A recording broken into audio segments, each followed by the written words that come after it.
Well, oil and gas export or Labode says Nigerians must trust the process of revamping the refineries as they need to be rehabilitated regardless of what the doubts are. Mr. Shoumi, who spoke with our correspondent Favor Basio too, however, stressed that all stakeholders must keep close tabs on the process. This, he says, will ensure that money is made available for the project will be spent in a transparent and accountable manner. Here's Favor's report. Many Nigerians will find it hard to take the advice of trust in the process. Right from the first shipment of crude from Nigeria in 1958, uncertainties in refining and exportation of the product have tainted the confidence of Nigerians. The country has 4 refineries with a nameplate capacity of 445,000 barrels per day. These refineries are operating below capacity right now, if not shut down completely. But this expert is persistent that Nigerians must trust the process. The refineries need to be revamped. The refineries need to be turned around. It doesn't matter what terms are used. What is important is that refineries need to work.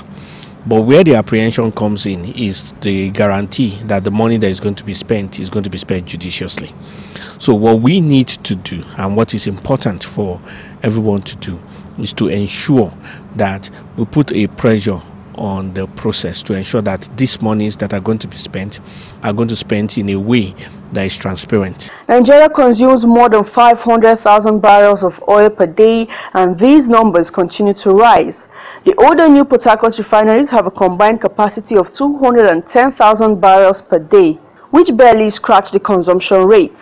Nevertheless, if the refineries are on stream, they will go a long way to reduce the amount of foreign exchange spent on the importation of fuel. Once we start refining, even if it's 1/3 of our importation that we start refining, it means that 1/3 of forex becomes available for other uses in the country. Even if the refining process is not as profitable as we think, because there's an assumption that it will necessarily be profitable. It may not be, especially for the modular refineries.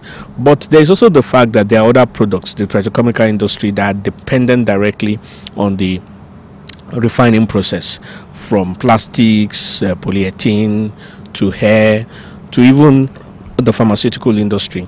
All of these will come alive because there will be raw materials that can be used in this area.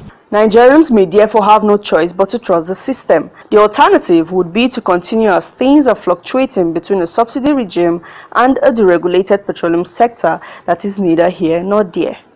Favor Basio 2, Silverbird News 24.